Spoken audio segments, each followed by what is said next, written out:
Hi, I'm Cole Casper, and I'm Product Manager here at TMG. And I'm Ashley McAlpine, and I'm the Fraud Prevention Manager here at TMG. Thanks for joining us this week for Fraud Prevention Friday. Cole, this week we're going to be talking about something new that's been hitting the industry, and it's a term that's been loosely called whaling.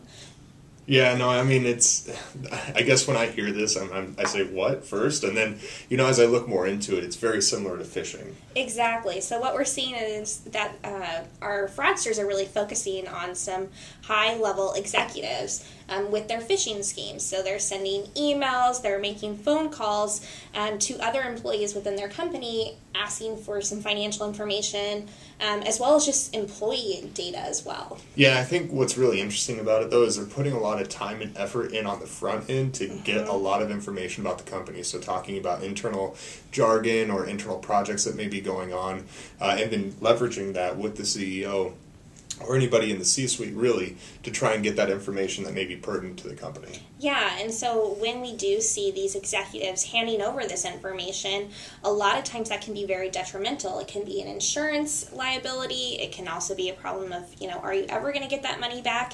And then in addition, what's really the future of that company? So we've seen some pretty large companies that have actually been impacted by this year.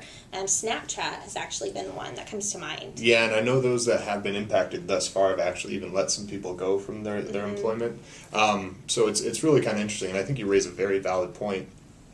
Not only is it just the financial well-being of the company itself, but those that are also employed there, because it's more or less a hit not only on the company's financials, but if they can get employee data as well, you're soiling a lot of information. Exactly. So I think the big thing to take away from these type of examples that we're seeing in the industry is to really be vigilant when you're looking at your any emails that are coming through, how those things are being dispersed, and then also looking at the number of authorizations that have to be taken place before that information is released. Yeah, absolutely. And I think one of the great things that you can do is really put some decent email filters on your enterprise-wide email system, which does prevent that. And I know it can be kind of challenging, right, when everything hits a spam filter, but at least you're walking through that extra step in order to get that security that you need.